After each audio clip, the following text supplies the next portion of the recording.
I don't know, this thing's still supposed to, so if you want to start rolling now, or right at 2 o'clock, I don't think we're totally in at the start of my time, but just in case. I'll be rolling, but, all right, thanks, Matt. Bye. We're already rolling.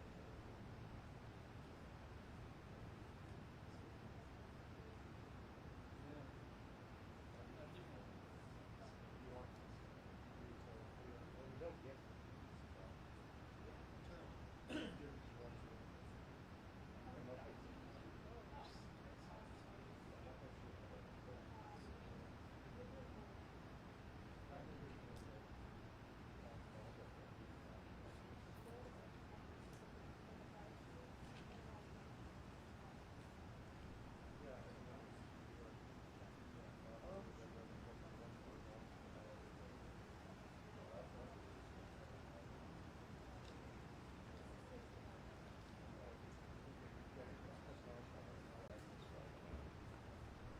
Okay. yeah, I'm gonna get a headphone put back in the monitor.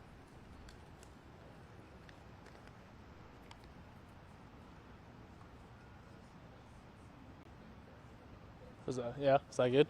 Check, check, check. 1 2 3, 1 2 3. Yeah.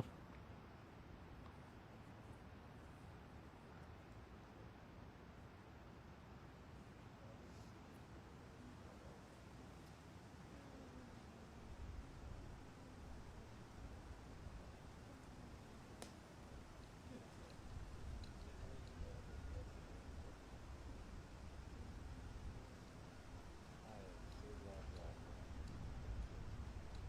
Yeah, I would have melted over there.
There we go.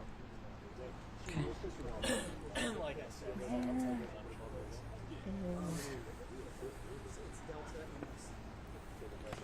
Yeah, I can't get anything out. Let me just call Jeff. check. 1, 2, 3, 4, 5, 6.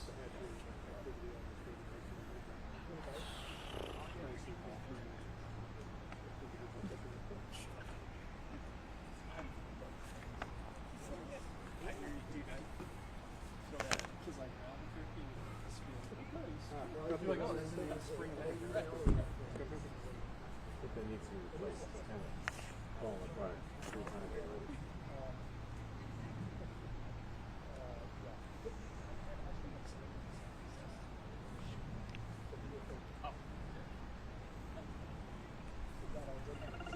Oh my god. Hello. Hi, Barnett. I'm on Unit D.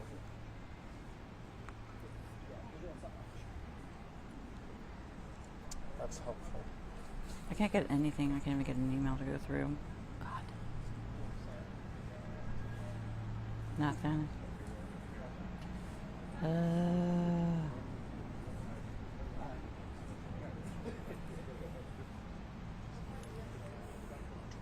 So I called Jeff, and I don't even think he has his voicemail set up. It says Paul Stews.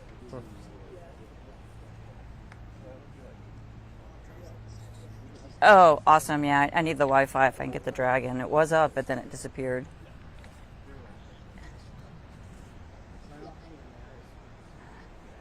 Okay, just do the best you can. Do the best you can. Thank you.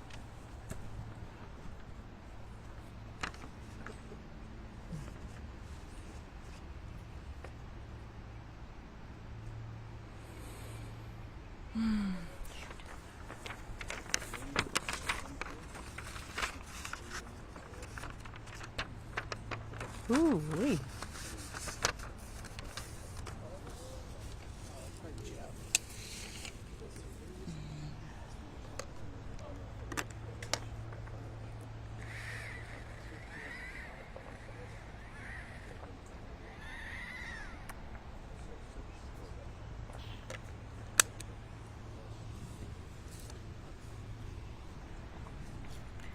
He said he's having trouble because of the trees. That makes sense. If he was Yeah. parked out here, but we can't park here, right? Oh, Or cool. can we? Could we bring a vehicle in here? And Oh, awesome. I'll let our guy know. He's trying to get a Wi-Fi help with signal. our service. No, absolutely. We just read the sign when it said park outside the gate. So.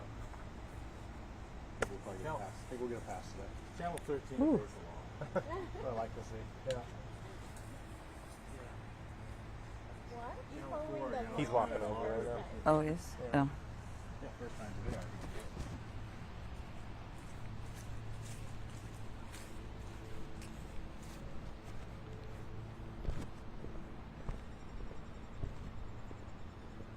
Sheriff's.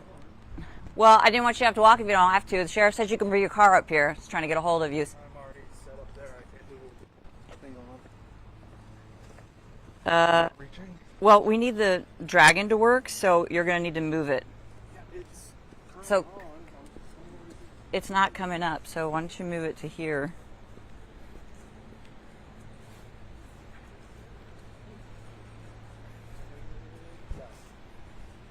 They did say that we could pull up right there. because I have the same problem because I need to be this way. Yeah, but if you're parked outside a tree, that should work.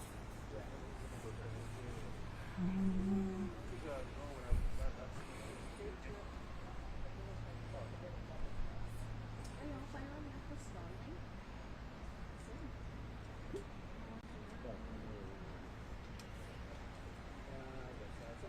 Michelle, are y'all firing up the Starlink? We're trying to, yeah. Used it before? Yeah.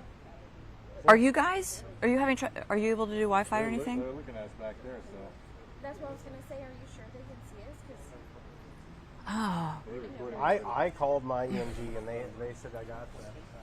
And then I got another call saying we don't see you. spotty. I'm like, I can't. If it's here, I can't move. Yeah. So. Put it on yeah, but delay we're. and- situations where everyone should just be on the same feed, so we're not competing for cell signals. It's like really dumb to have everybody on the same. Oh, we're like all a on the pool? cell. Yeah, because we're all, we're all on the cell. Like we Yeah. can all roll on it independently, but like Yeah. just one person fed it. Everybody took. Like we can do it. We've done it before. Yeah. Then we should. They never think about That's a really good point. That's a really good point. Yeah. Which So their thought was to send 2 of our photographers to this. That was their decision. What? So. Oh, okay. ooh, so Where did the heat?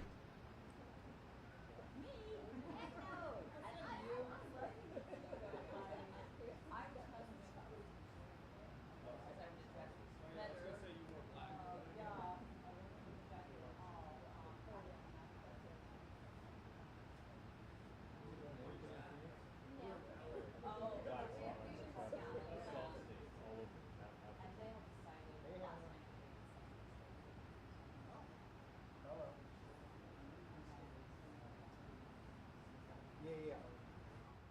Yeah, I know. Yeah. Yeah. Yeah.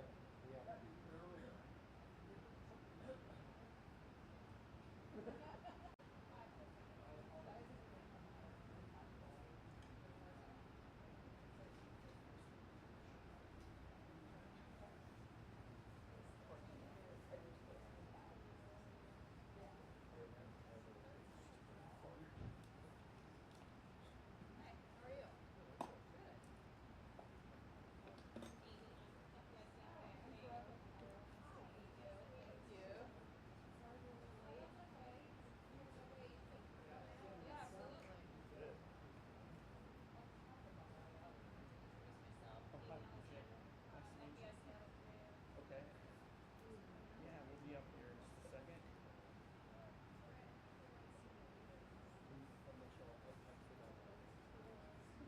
$5 for my placement up here, but Okay. credit this time. I'm good for it. You know where I work.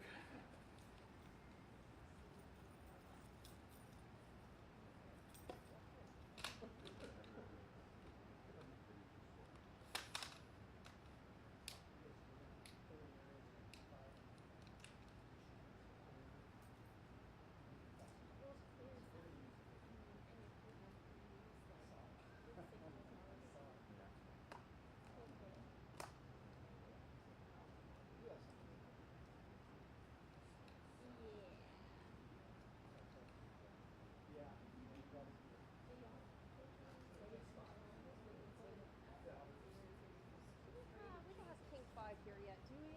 Oh, okay, cool. I think we might be ready. Okay, cool.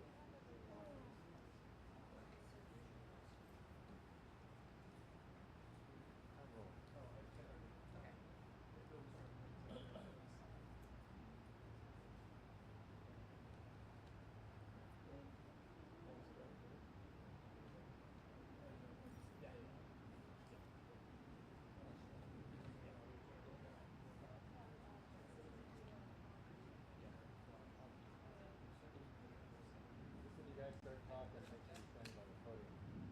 So I see the lady once there. Yeah, actually, Sure.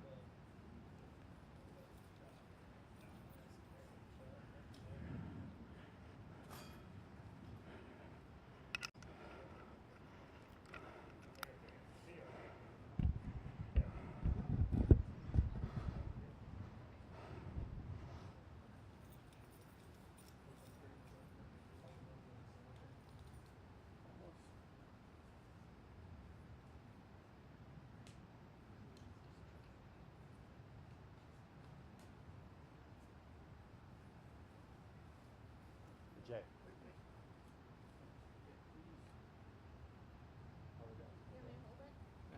I'm all set. You rolling? Not quite that. Okay. I figured you didn't want to look at 5 minutes of static podium there.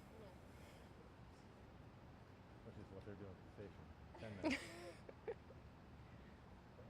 Remember, not my teeth, the hat.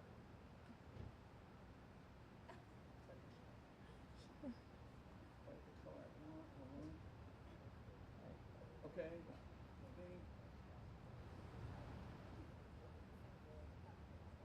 Okay.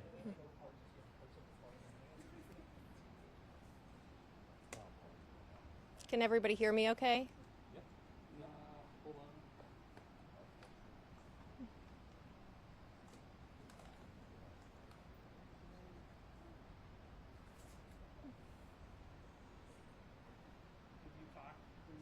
Testing, 1, 2, 3.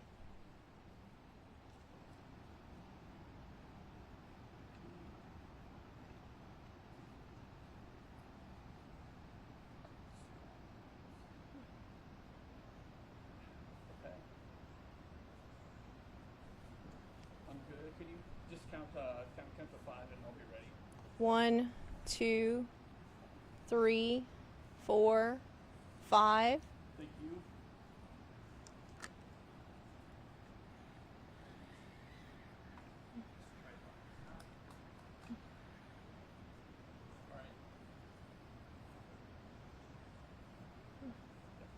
We're good? Well, hello everyone. Thank you for coming out today to Leavenworth for our press event. I'm Amy Alexander. I'm the Public Affairs Specialist for FBI Seattle. You should have received copies of our press statements. They're also going to be emailed out today after the event. We're going to be doing a Q&A after we hear from our speakers. And when we open up for questions, please state your name and outlet before your question. Our speakers today are Peter Orth, and he's the Senior Supervisory Special Resident Agent for our Yakima and Tri-Cities resident agencies for FBI Seattle. We also have Sheriff Mike Morrison here today to speak with you. And so now I'll invite our speakers up to the podium to say a few words. Thank you.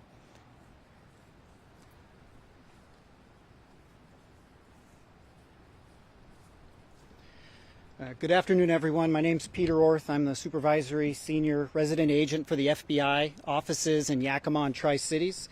Thank you for joining us. The media is very important and plays a very important role in the ability of law enforcement to push information out to our communities. So thank you for helping us spread the word. At this time, the FBI is conducting a grid search operation today and tomorrow near the Rock Island campground. But I want to be clear that currently we have no evidence that Travis Decker is alive or dead. But we are conducting a grid search operation over the next 2 days. It's currently taking place right now. We hope to find evidence that will lead us to Travis Decker or any information regarding the murder of his 3 daughters. By thoroughly searching and documenting the area, we can help prevent the need to review the area in the future by collecting all possible evidence. Today there are nearly 100 FBI and partner agencies personnel on the ground to participate in this search operation. We have specialty teams from the federal government and local partner agencies all deployed here today and tomorrow for this operation.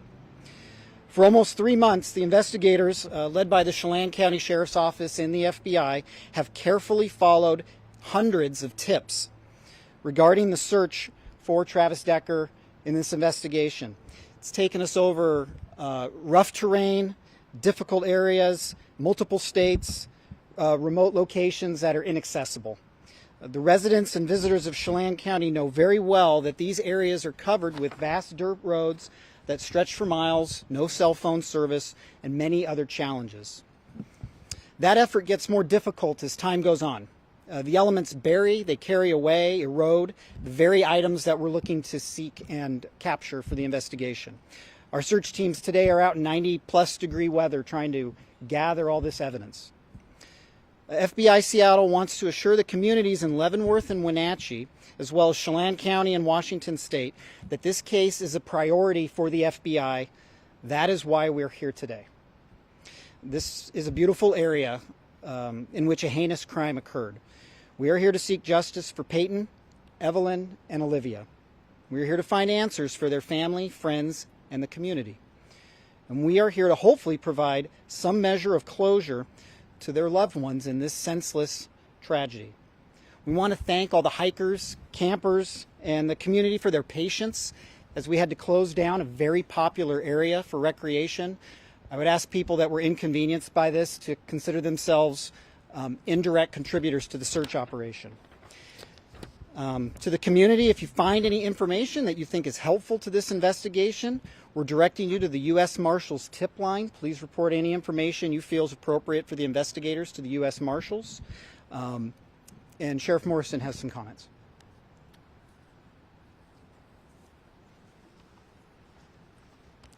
Thank you. Thank you all for being here again. I just want to publicly recognize Peyton, Evelyn, and Olivia again. We have not forgotten about them. We still send our thoughts and prayers up to them. We're thinking of their family during this time. But more importantly, I just want to say thanks to the Seattle office of the FBI and all the partnering offices that have also come out to support this current operation. We've made it very clear over the last 3 months that we have not given up. We've continued to track down leads. Our investigative unit continues to follow up on evidence that's coming back from the Washington State Patrol. We thank Chief Batiste and his agency for, again, being a valuable partner. You see them out there again today. I'd also like to thank the U.S. Marshals Service for also being out with us during our search. I'd also like to thank the Yakima County Sheriff's Office, the Yakima Police Department, the Spokane County Sheriff's Office, and our agency for being out there, along with the U.S. Forest Service, the U.S. Army's Criminal Investigation Division, and Central Washington University's Anthropology Department. Again, we recognize Chelan County Sheriff's Office as a medium-sized agency. We couldn't do this investigation on our own without our partners coming alongside of us, providing us the resources we need in order to give the kind of investigation that these 3 young girls deserve, their family deserves, and more likely that our community also deserves. We want to bring closure. We want to bring answers. We understand the frustration. We're feeling it as well. It's been 3 months. We would love to have Travis Decker in custody, standing in front of a judge. We recognize that at times these kind of investigations take time. It's going to take perseverance. And as we saw with our partners in Okanagan County Sheriff's Office, after 3 years, they were able to track down their homicide suspect, unfortunately deceased in a homeless camp in Spokane. We recognize that those are the kind of outcomes that do come over time. So it's going to take patience, understanding from our community. Again, we appreciate Whitney, her family, the girls' families and friends for being patient and understanding with the Sheriff's Office, and being understanding that our partners are doing anything and everything possible to do a thorough investigation, following up on all leads, and not limiting any kind of resources that are available. I appreciate the funding that's come in to allow this kind of operation to take place today. You've seen this over the last several months with our partnering and neighboring agencies, not only nationally within the state, but also internationally, that have followed up on leads on our behalf. Again, the Sheriff's Office and the citizens of Chelan County are appreciative.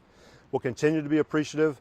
But again, we will not relent. We will not give up until this investigation is concluded and that Travis is accounted for and or taken into custody. Again, I appreciate your time. Thank you for being here, showing support for us, and we'll take any questions you may have. Sheriff Michelle Esteban from Como News. Could you be specific about why this is such a targeted location? It seems to be site-specific. What has led investigators here? Absolutely. So this is the primary area where the initial crime took place. We've had our agents, our investigators, along with the U.S. Marshals Service and our volunteer search and rescue team that did a thorough grid search around the initial campsite. We had our investigators embedded in with that process. The FBI is now following up behind to expand that out. Based off the information that we've received back from behavioral analysis on a possible outcome of how this may have gone or where Travis may have gone, we wanted to expand our efforts out.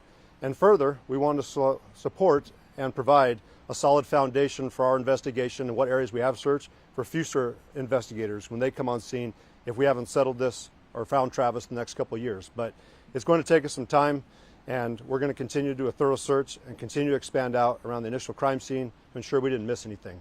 I believe we did a thorough search initially, but again, when we come back with new technology, more resources, more personnel, that allows us to better document what we have covered for future investigations. And Sheriff Morrison, Brady Wakayama with King 5 News. How did you folks decide on the time, on how long you plan on being out here? Just 2 days rather than a week, or less time or more time? Why is it only just 2 days? Based off the resources we had, and again, I'll let the FBI follow up further as they're the ones leading this investigation and the follow-up operation. It seemed appropriate with the amount of ground we were trying to cover, and again, we're mapping it out. If we need to expand further, I understand that they can take more time to expand out, but again, we've agreed on those 2 days. We'll reassess once that time frame comes to an end. And how much ground are we trying to cover over the next 2 days? As I understand it, we're going about a quarter-mile radius around the campsite. If we need to expand out further, we will. Based off investigations and follow-up we've done with the U.S. Marshal's Office, looking into similar cases, we found that historically and typically that you found the homicide suspect and those responsible within a quarter mile of the scene, either alive and or deceased. Is there any new evidence that you've uncovered that you can share with us that led you to this location? No. Again, it's just due diligence, making sure that we're checking our boxes and doing everything we can to best map it out in the future in case there comes a time where I'm not in office or our investigators aren't in office. It's well documented. There's a well-established history. Anyone can pick up where we left off. We saw this with the Green River Killer case. This started in the early 80s, expanded out in the early 2000s. I can tell you that a lot of the investigators that were assigned to that case had long since retired once he was taken into custody. Again, we want to lay that kind of foundation in case our investigation goes that long. But we remain committed and going to make sure that we do a thorough job. Sheriff, are you guys still using the air resources as well, or is this all a foot search today? This is all ground, but we do have air resources if we need to call them back in. And we appreciate the FBI for taking point on that. We also appreciate Spokane Police Department that brought their drone unit before. We've had our drone unit out, along with Spokane County, Snohomish County, King County, our air units, and Washington State Patrol's fixed wing. So we know if we have to call upon them, they will be available. But at this time, we understand that getting boots on the ground and into the thicker brush is probably our best point leading forward. Sheriff, is there kind of a rush to get out here and possibly try to get things settled? I know that you're closing for the next 2 days, but Memorial or the next holiday is right around the corner. Do you guys foresee maybe taking the rest of the week, expanding into other areas, or is this just going to happen over the next few days and then we're just going to wrap up before the holiday? We've never been rushed. So this is an investigation looking into the homicide of 3 young girls. If it requires us to expand our time out on the ground further, we'll do so. We're going to start off with 2 days. We understand that they're limited resources. These are taxpayer dollars that we're utilizing. We're not going to be wasteful with them, but we're going to make sure to be thorough. If we need to go out to the end of the week, we will. The holiday weekend is not going to obstruct our investigation or slow us down. We understand it may be an inconvenience for those who want to come here and recreate. We are a tourist destination. We recognize that, but we're also 2,900 plus square miles. There's other places to camp. We appreciate the community support, those visitors' support, and we understand this does present an inconvenience, but there are a lot of other areas where you still can recreate, camp here within our county. We welcome you, but for the time being, that area is closed for our operations, and if we need to expand out, we will, but we've never been in a hurry. We're going to be thorough, we're going to be detailed, because justice remains on it. So it depends on us. We want to make sure that we're doing everything possible to present a strong case when we get to court. And Sheriff, you may have mentioned this before, but what additional resources are in this search versus previous ones? What's the difference? I'll allow the FBI to expand out more on what they've brought to the table, but I can tell you just the resources available from the units that are coming in. I've cited the U.S. Marshals Service, the FBI. This is the first time that I've seen the U.S. Army's Criminal Investigation Division on the ground too. We've had electronic sniffing dogs. We've had specialists in different fields. So we're just expanding out with what we have available to the criminal justice system, and that's not available to the sheriff's office. And again, we couldn't do this without the FBI's support, and we're grateful for that. You might be repeating yourself, but would you mind just sort of emphasizing what role the FBI will play and how they're going to take the lead in this search and why? They are the leads in this search. They're the ones that put forth the personnel, the funding, the coordination, the logistics. Again, we thank them. We appreciate them coming all the way over here and doing this. We understand what kind of a time consumption this is, what a resource consumption this is. Again, we could not do this without our federal partners. We're thankful for our federal partners, FBI, U.S. Marshals, Homeland Security Investigation. We've had Border Patrol out here assisting us as well. Just thankful for our federal partners, our local partners, our state partners, and we'll continue to work with them as best we can. Can you talk a little bit about, I mean, the slightly emotional side? You know, it has been almost 3 months to the day at this point. We're still looking. This is still something that people think about every day in some households. Can you talk a little bit about maybe if it's a little bit defeating to still be doing this today? It's not defeating for us. We don't give up. We understand that the girls would not want us to give up, but I did talk with Whitney last night over the phone. I get her frustration. Of course, she wants the kind of closure where we can locate Travis and bring him to justice. And we also understand that our community is frustrated. We hear the comments back from the community as well saying, why haven't you guys found him yet? And of course, bringing up suggestions, we hear you. We're trying our best. We're doing what we can with the resources we have. We don't get frustrated though. We're not going to give up. We understand this could take years, and we'll be here. If it's not me wearing this uniform, it'll be another Chelan County Sheriff's deputy. It'll be another FBI agent. It'll be another U.S. Marshal. This is not going to go away till Travis is located. And again, we're going to continue to persevere, grind on, and we will find him in one fashion or the other. Can you speak a little bit? The current award that the U.S. Marshal Service is offering is $20,000, and I know I've heard calls from the public, why don't you raise that amount? Again, we don't control that. We appreciate the U.S. Marshals for putting in the work that they have. Having Travis be in the spotlight that he is in, and also the funds that have been made available to turn him in. I don't think there's anything saying that members of the public couldn't come up with their own funds to offer up. But again, I would tread lightly in there because fraud is a real thing. But again, we're pursuing forward with justice.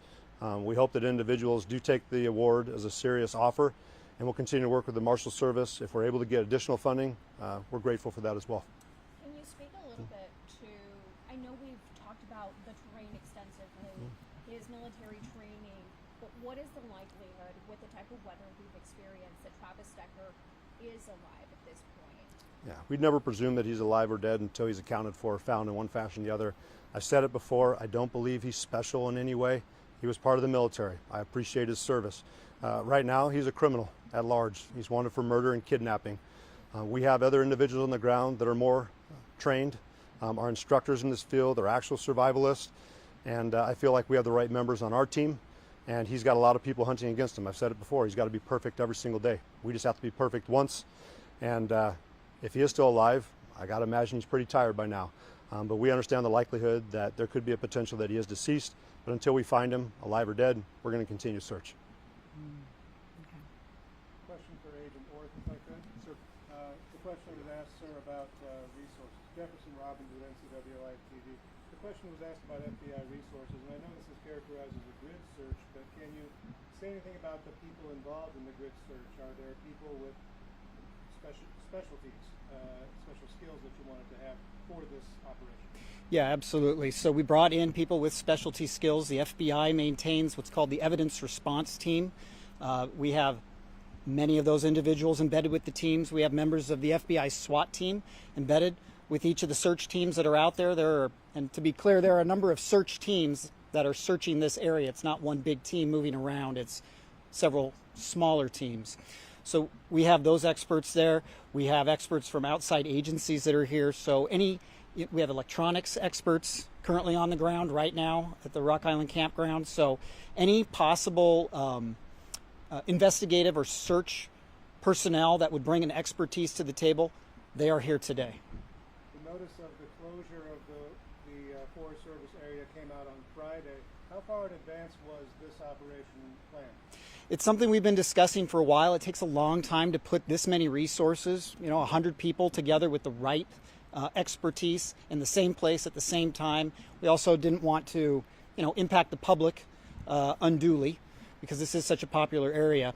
So I would just say weeks and weeks. This has been in the works. Maybe actually more than that. Were you counting on this weather? We'll take it. We'll take it. And once more, when do you guys plan on reopening this area? Obviously, Yeah. as we discussed, potentially 2 days to start, potentially longer, but what about now? So right now the game plan is for the area to be reopened Tuesday evening to the public. If we will change that if something during the search dictates that we need to. But at this point, it will be reopened Tuesday evening. And around what time?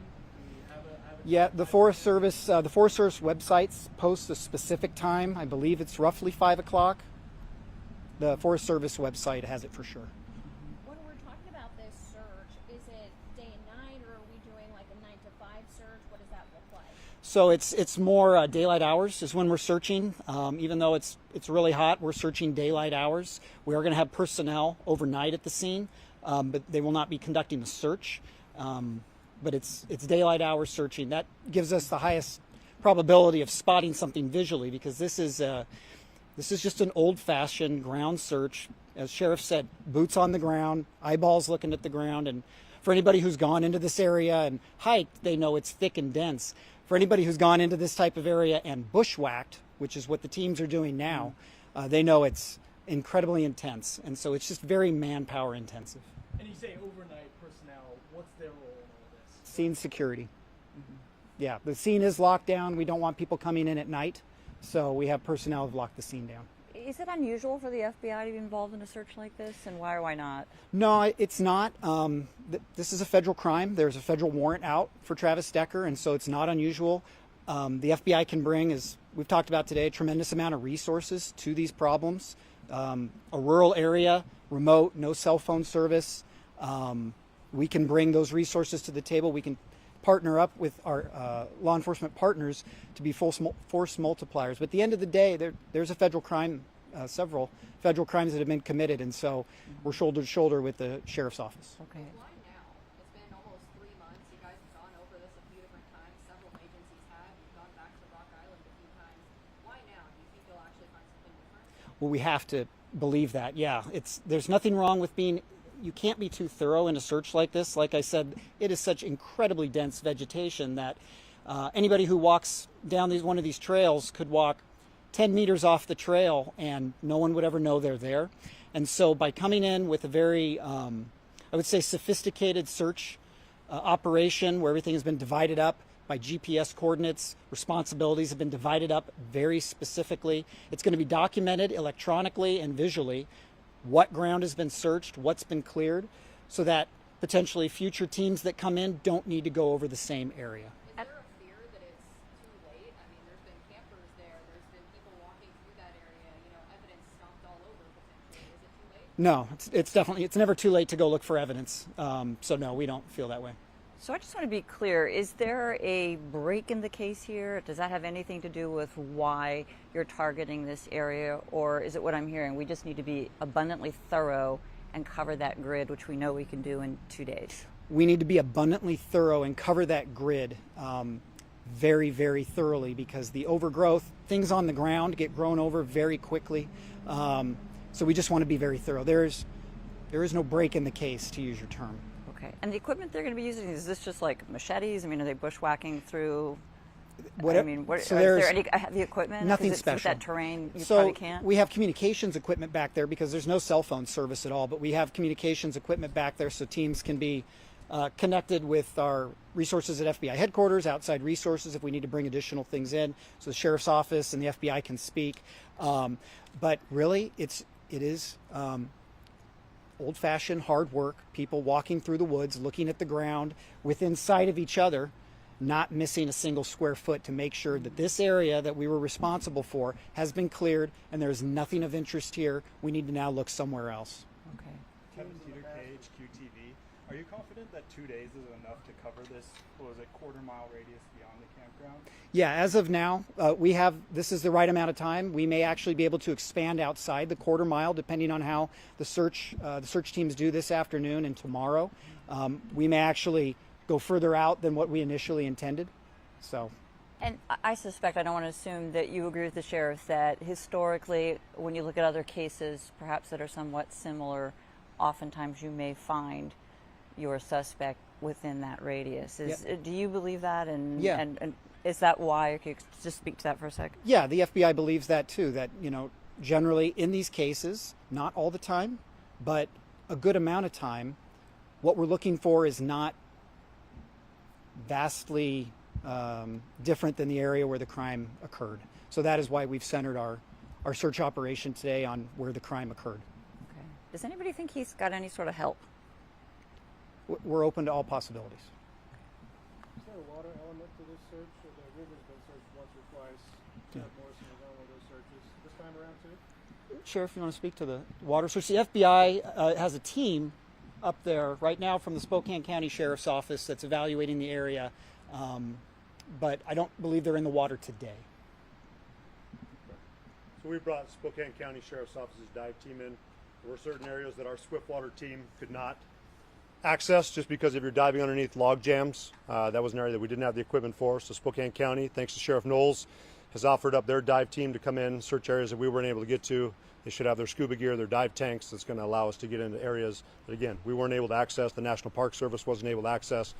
But we feel pretty confident with our Swiftwater team being in the water twice now to conduct searches since the water's come down. The National Park Service's Swiftwater Rescue Team been in the water for over 4 days. And now we have Spokane County Sheriff's Office's dive team going in the water too. We feel very confident the water's been covered thoroughly. But again, we'll utilize what resources we have and make sure that we didn't leave any stone unturned.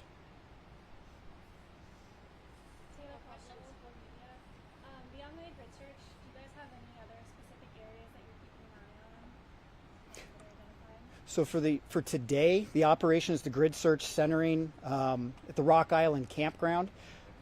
There are lots of areas that are interesting around here, of course, that a man can travel to on his 2 feet.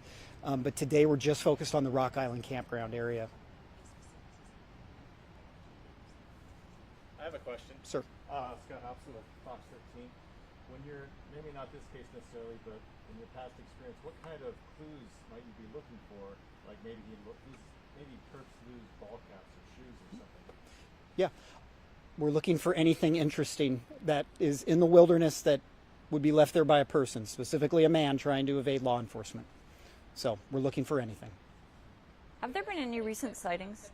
Pardon me? Are you guys still hearing from tips on that tip line? I'm sure it's died down. Yeah, absolutely. Tips still come in, and every one of them is evaluated. Like I said, the FBI and partner agencies, the sheriff's office, the marshals have cleared literally hundreds and hundreds of tips. One by one, an agent or an investigator or a team of investigators is clearing each one of those tips. They are still coming in, yes. Have there been any sightings recently in this area that we might not know of? Not from the FBI's perspective. I don't know, Sheriff, if you followed up anything recently.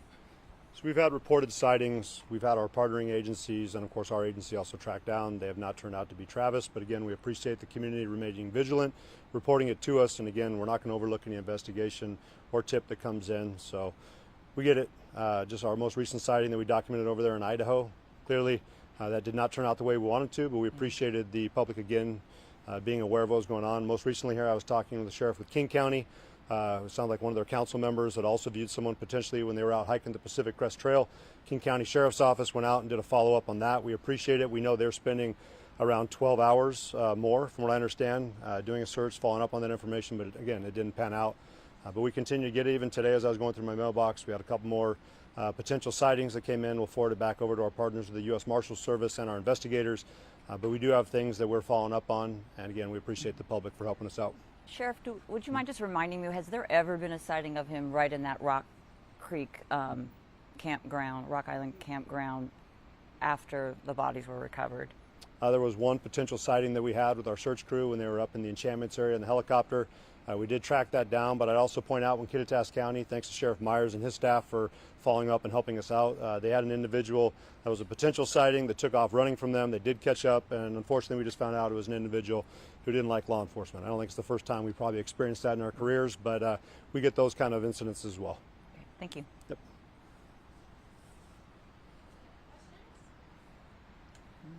For coming out today, everyone. Yeah. All Thank right. you guys. Appreciate everyone Appreciate for your coming. time. Thanks.